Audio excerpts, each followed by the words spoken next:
کیا فرمایا؟ ایک صحابی نے پوچھا ہر سال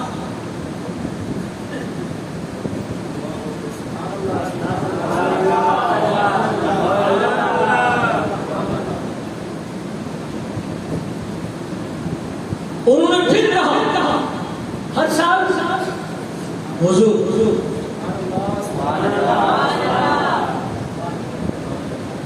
تیسری بار بھی کہا ہر سال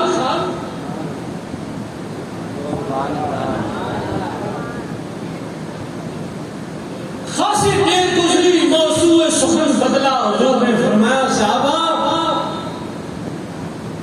اگر میں یہ کہہ دیتا کہ ہر سال فرض ہے تو ہر سال فرض ہو جاتا میں خاموش رہا میں نے کہا بات سنیں آپ کا بولنا بھی رحمت خاموش رہنا بھی حضور کا رحمت ہے اس لیے اعلیٰ حضرت امام اہل سنت فرماتے ہیں کہ جس کی زود سر سے بھی جس کی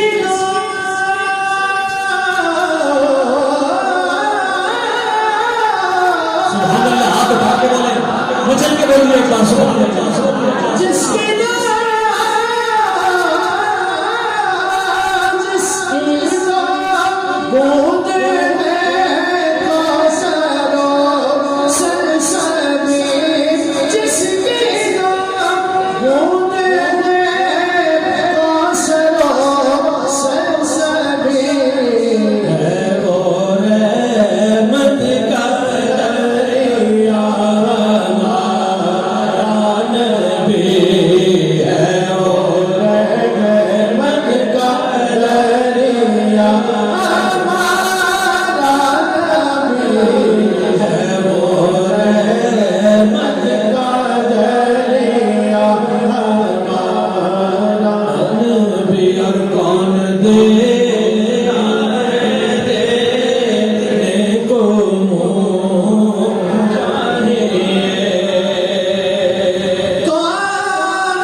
سبحان اللہ مدنی مسجد کے دو دیوار کو گواہ بنا کے بولو سبحان اللہ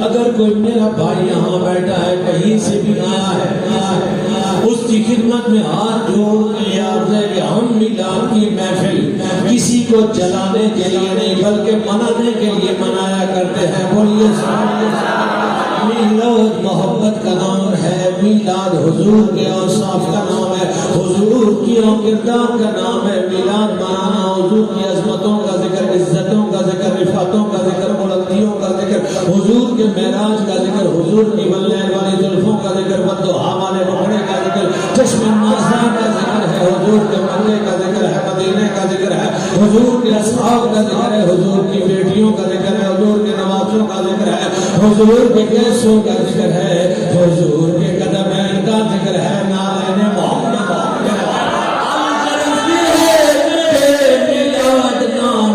اس بات کو بیان کرنے کا ساری امتیں آئیں ساری امتوں نے بیان کیا اپنے نبی کی تعریفیں بیان کی یوسف علیہ السلام کے جمال کے قصے انہوں نے بیان کیے جناب حضرت موسیٰ کے قصے بیان کیے ہمارا بھی حق بنتا ہے کہ ہم بھی یہ کہیں کہ سب سے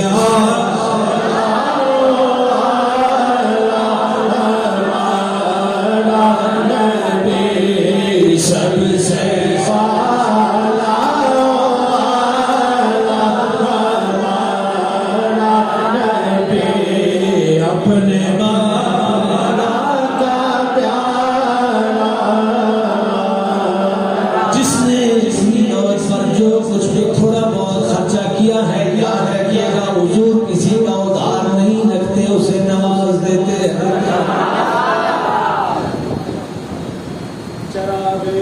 عشق جلا کر چراغ عشق جلا کر حضور آواز دیتے ہیں اور اپنا سمجھ کر نواز دیتے ہیں. حضور کی بارگاہ میں جناب حضرت ام سلیم میلاد میں خرچ کرنے والے محبت کرنے والے حضور کے غلام حضرت اور کے لیے بس انتہائی اختصار کے ساتھ بس اجازت دینے جا رہا ہوں. حضور جان نور علیہ السلام کی بارگاہ میں ایک خاتون نے سوچا میری ماں کو جا کے میری بہنوں کو میری بیٹیوں کو جو سارے سال میلاد کا اہتمام کرتی ہیں انہوں نے گلک الگ بنائے ہوئے ہیں انہوں نے الگ الماری میں میلاد اور 11ویں کا کھانا رکھا ہوا ان کو جا کے بتائیے ضرور بتائیے گا کہ ایک عورت نے یہ سوچا ام سلیم ان کا نام ہے انہوں نے کہا کہ میں حضور کو کوئی تحفہ دینا چاہتی ہوں. اللہ اکبر کبیرہ والحمدللہ حمدن کثیرہ. انہوں نے تھوڑا تھوڑا گھی جمع کرنا شروع کر دیا تھوڑا تھوڑا گھی جمع دیسی گھی جمع کرنا شروع کر دیا کپی میں بھرنا شروع کر دیا جس دن وہ بھر گئی وہ جا کے حضور کی بارگاہ ناز میں جا کے تحفہ پیش کیا جب میں آپ کے لیے لے کے آئی ہوں. حضور کو اندر لے کے گئے اور اندر لانے کے بعد پھر اسے واپس دے دی. جب واپس دی اور وہ گھر لے کے چلی گئی گھر گئی تو کیا دیکھتی ہے کہ وہ بالکل بھری ہوئی ہے اس کے اندر سے گھی بالکل نہیں نکلا ہوا ہے. اللہ اکبر بڑی پریشان حضور ناراض ہیں پتہ نہیں ام المؤمنین میں سے کوئی ناراض ہوگا میرا تحفہ قبول نہیں کیا. وہ روتی ہوئی حضور کے پاس پھر لے کے آ گئی. میں عرض کرتی ہے کہ میرے آقا غریب نواز میں نے بڑی محنت سے جمع کی ہو بڑی محبت سے جمع کیا تھا گھی بنایا تھا آپ کے لیے اور آپ نے اسے قبول نہیں فرمایا. حضور فرماتے ہیں میں نے تو قبول کر لیا تھا پھر کیا ہو گیا. آقا میں نے گھر جا کے دیکھا یہ ویسی کی ویسی بھری ہوئی ہے. میں نے خالی کر کے بھیجا تھا لیکن جاتے جاتے اس لیے بھر گئی. اگر یہ خالی جاتی تو کون کہتا ہے وہ رحمت کا دریا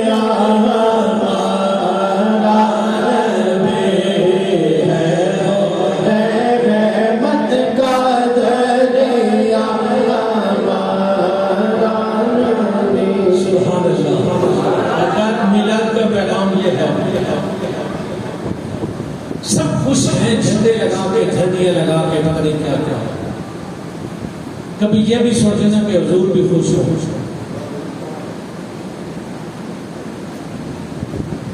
حضور بھی خوش ہو صرف اپنی خوشی تو نہیں آقا آپ کا خوش ہوں گے. فرمایا جب میرا امتی نمازی بن جائے میرا امتی نمازی بن جائے. حضور فرماتے ہیں میری نماز میری آنکھوں کی. یہ ساری باتیں آپ کو پتہ ہے. نماز میری آنکھوں کی یعنی کیا مطلب کہ جب تم نماز پڑھتے ہو تو میری آنکھیں ٹھنڈی ہو جاتی ہیں. آخری حدیث سن لو اور اجازت دے دے. ربیہ ابن کعب حضور کے غلام کا نام ہے. حضور کے غلاموں کی مختلف ڈیوٹیاں تھیں. کسی کی نالین اٹھانا کسی کی ڈیوٹی یہ تھی کہ کجاوا کسنا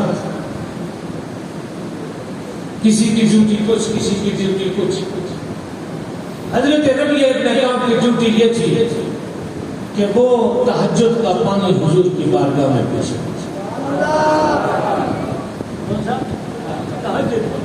مشکات شریف کے نیچ ہے. ایک دن دیکھیں تہجد کا وقت بڑا مشکل ہوتا ہے.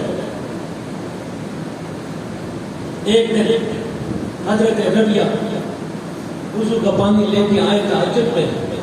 دریائے رحمت جوش میں ہے. حضور نے فرمایا سل ربیہ.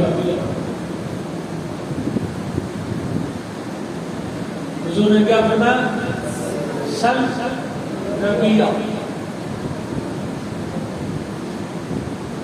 اس کا اگر جلدی سے ترجمہ کریں گے ترجمہ بنے گا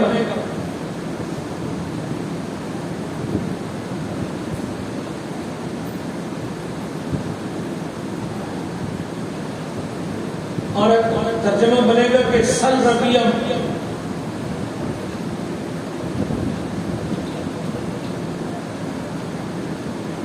مانگ جلدی نہیں کریں گے. سل کا معنی ہوتا ہے سوال کر. سل کا معنی سوال کر. ہمارے ہاں سوال کی 2 حالتیں ہیں.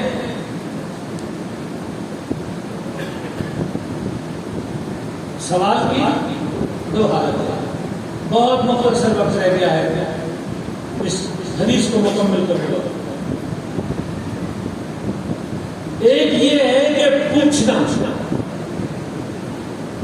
مسجد اعظم میں سلام پھیر دیے جماعت ایک بندہ کھڑا ہو جاتا ہے لوگوں میں غریب ہوں گھر میں آٹا نہیں ہے مجھے آٹا دے دینا.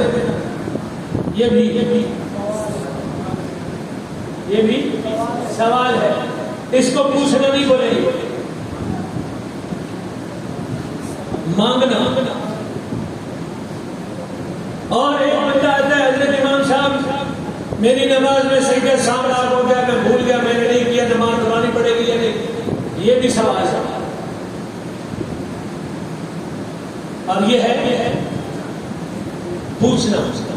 مانگنا اور پوچھنا سال کے 2 معنی بنتے ہیں. ربیہ سوچ میں پڑے پوچھوں یا مانگوں.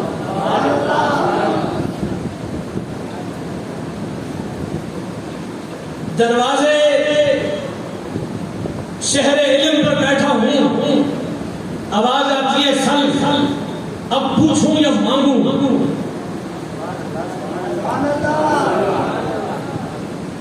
عشق نے عقل نے کہا کہ سوچ سمجھ کے آگے سامنے بات کر. عشق نے کہا ربیہ سورہ الصفات رکھے گا پوچھتا پھر رہی ہو دریائے رحمت جوش میں ہے ابھی مانگ لے.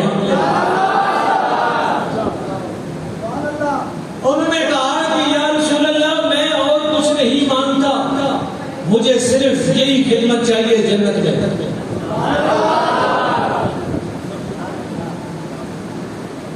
یہی خدمت جنت میں چاہیے. اچھا جی تو جو ہے آپ کے حضور نے کیا فرمایا. حضور نے فرمایا بغیر سالے کا یعنی اس کا مطلب یہ ہے کہ یہ تو ہوگی اور کچھ چاہتا ہے تو اب یہاں پر کچھ نے سبحان سوسائٹی کے اندر میں مائک پہ بیٹھ کے دماغ خراب کروں اور بولوں جس نمازی بھائی کو جس محفل میلاد میں آنے والے کو اس سوسائٹی میں کتنے پلاٹ چاہیے مجھے بتاؤ.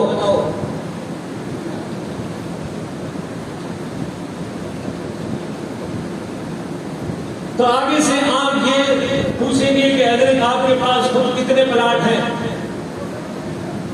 تو میں کہوں گا جی میرے پاس تو خود کے لیے بھی اس سوسائٹی میں نہیں ہے. تو کہیں گے جا دماغ کا علاج کرا.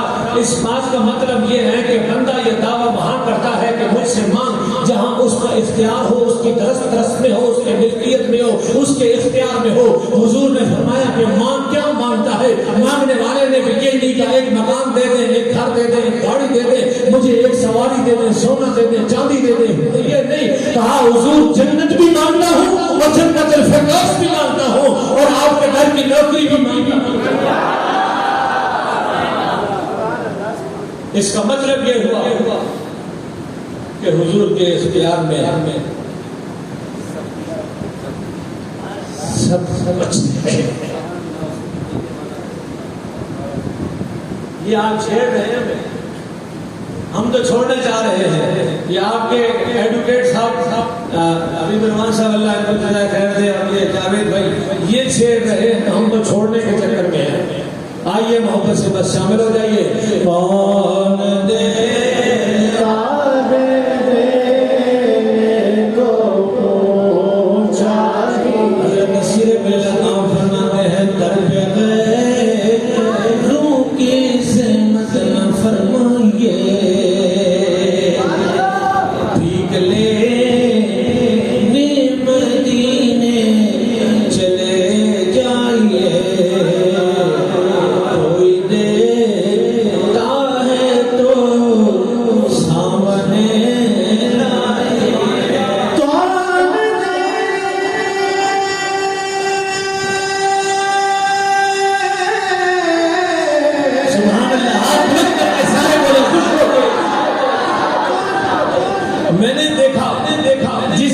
شادی ہوتی ہے اس گھر میں ایک دن پہلے لوگ ناچ رہے ہوتے ہیں خوش ہو رہے ہوتے ہیں پتہ نہیں کیا کیا لوگ ساری رات سوتے نہیں ہیں خوشی میں، کیوں بھائی کیا ہوا؟ کل اس گھر میں شادی ہے، تو دادانو یہ تو سوچو کہ کل حضور کی آمد ہے۔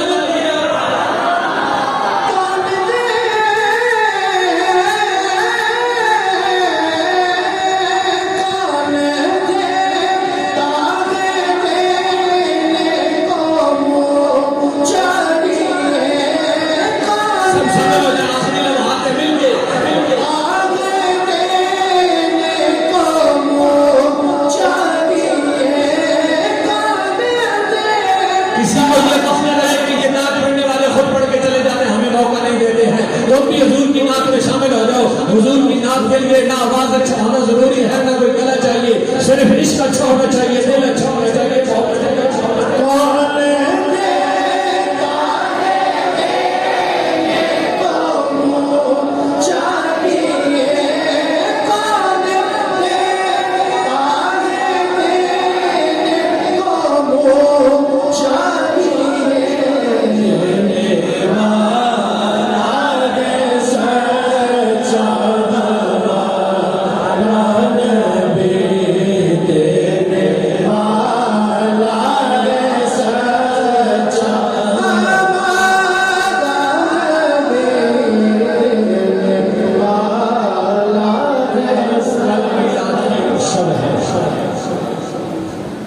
میلاد کی شب ہے، کسی کی نگاہ سے، عمل سے، حرکت سے کسی کی بہن بیٹی کو تکلیف نہیں ہونی چاہیے،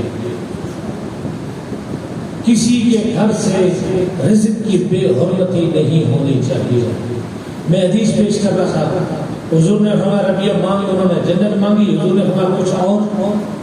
یا رسول اللہ بس یہی مل گیا بہت ہے۔ حضور نے آخری جملہ فرمایا پھر ایک کام کر ربیہ، ایک کام کرنا، کیا؟ حضور نے فرمایا پھر سجدے زیادہ کیا کر،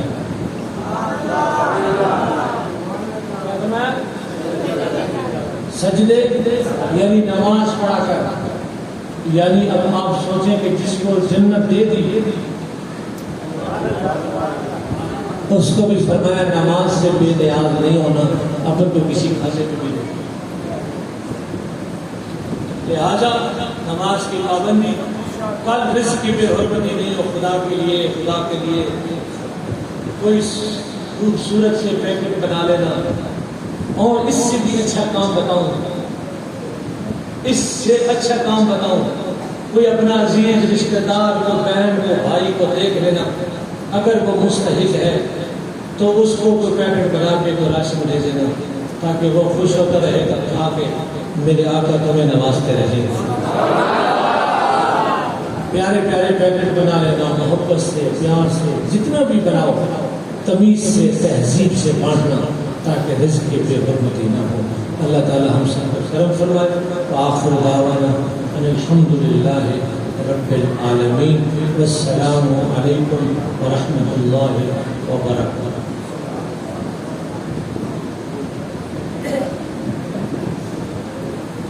مصطفیٰ جانے رحمت